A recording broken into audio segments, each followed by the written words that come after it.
Selamat pagi anak-anak, berjumpa kembali di pelajaran sosiologi bersama saya, Mus Darwinsyah. Bagaimana kabar kalian hari ini? Bapak harap semua selalu dalam keadaan sehat ya.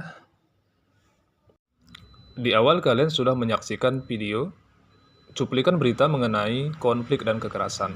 Konflik dan kekerasan yang ada pada video tersebut memberikan dampak negatif, baik itu kepada individu maupun kelompok. Untuk itu perlu dilakukan upaya penyelesaian konflik dan kekerasan. Apa saja upaya penyelesaian konflik dan kekerasan? Mari kita simak video ini. Tujuan pembelajaran yang harus dicapai setelah menonton video ini adalah: yang pertama, peserta didik mampu menentukan upaya penyelesaian konflik dan kekerasan. Yang kedua, peserta didik mampu memetakan konflik dan memberikan solusi terhadap konflik dan kekerasan.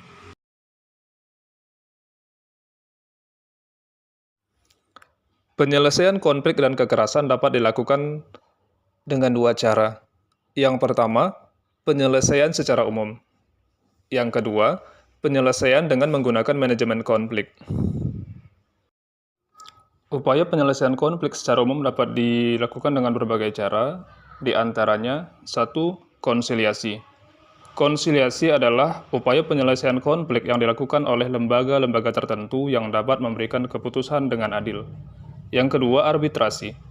Arbitrasi adalah upaya penyelesaian konflik melalui pihak ketiga, di mana pihak ketiga ini adalah pihak yang ditunjuk oleh kedua belah pihak yang berkonflik, dan keputusan yang diambil oleh pihak ketiga sifatnya mengikat dan hanya dipatuhi oleh pihak-pihak yang berkonflik.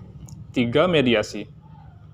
Mediasi adalah upaya penyelesaian konflik di mana pihak-pihak yang berkonflik sepakat menunjuk pihak ketiga sebagai mediator. Namun, hal ini berbeda dengan arbitrasi, karena keputusan dari pihak ketiga tidak bersifat mengikat pihak manapun. 4. Adjudikasi. Adjudikasi adalah upaya penyelesaian konflik melalui pengadilan yang tetap dan adil. Pada bentuk ini telah terjadi konflik yang terjadi antara dua belah pihak, kemudian kedua belah pihak tersebut memilih untuk menyelesaikan konfliknya di pengadilan. 5. Segregasi. Segregasi adalah upaya saling menghindari atau memisahkan diri untuk mengurangi ketegangan. 6. Stalemate, yaitu konflik yang berhenti dengan sendirinya karena kekuatan yang berimbang. 7. Kompromi. Kompromi adalah kondisi di mana kedua belah pihak yang bertentangan berusaha mencari penyelesaian dengan mengurangi tuntutan. 8. Koersi adalah penyelesaian konflik dengan paksaan.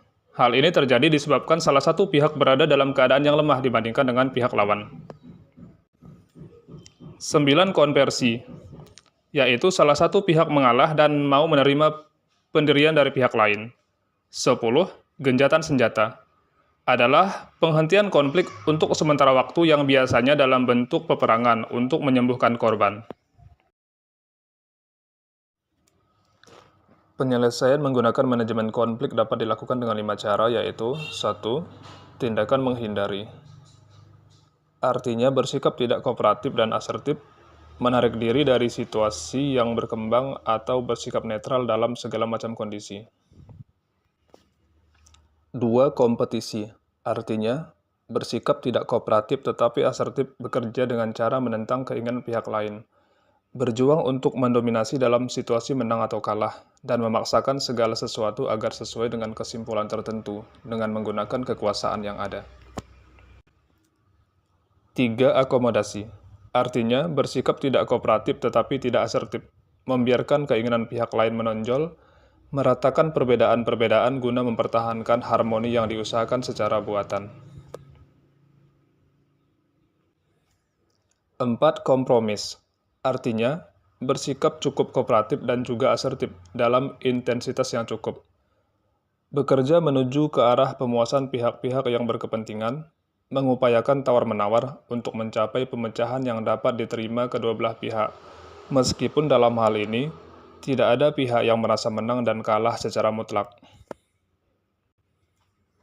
5. Kolaborasi. Artinya, bersikap kooperatif maupun asertif, berusaha untuk mencapai kepuasan bagi pihak-pihak yang berkepentingan dengan jalan bekerja melalui perbedaan-perbedaan yang ada, mencari dan memecahkan masalah hingga setiap individu dan kelompok mencapai keuntungan masing-masing sesuai dengan harapannya.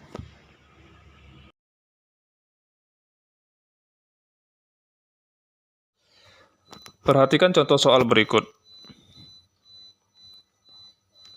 Soal yang pertama, jawabannya adalah arbitrasi. Kenapa arbitrasi? Pada soal, dinyatakan bahwa kedua belah pihak mendapat bantuan dari Departemen Tenaga Kerja. Departemen Tenaga Kerja berperan sebagai pihak ketiga dalam menyelesaikan konflik ini. Pada urusan ketenagakerjaan, Departemen Tenaga Kerja merupakan lembaga pemerintah yang berhak menentukan berbagai regulasi yang mengatur hubungan antara perusahaan dengan tenaga kerja. Jadi dalam hal ini, kedua belah pihak harus mengikuti keputusan yang diberikan oleh Departemen Tenaga Kerja. Soal nomor 2. Jawabannya adalah adjudikasi. Karena pihak yang berkonflik membawa permasalahan ini ke pengadilan agama. Kesimpulan pembelajaran kita hari ini adalah, yang pertama, penyelesaian konflik dan kekerasan dapat dilakukan melalui penyelesaian secara umum dan penyelesaian dengan menggunakan manajemen konflik. Yang kedua, penyelesaian secara umum dapat berupa konsiliasi, arbitrasi, mediasi, adjudikasi, segregasi, stalemate, kompromi, koersi, konversi, dan gencatan senjata. Yang ketiga, penyelesaian dengan menggunakan manajemen konflik dapat berupa tindakan menghindari, kompetisi, akomodasi, kompromis, dan kolaborasi. Sekian video pembelajaran kali ini. Terima kasih atas perhatiannya. Sampai jumpa di video pembelajaran berikutnya.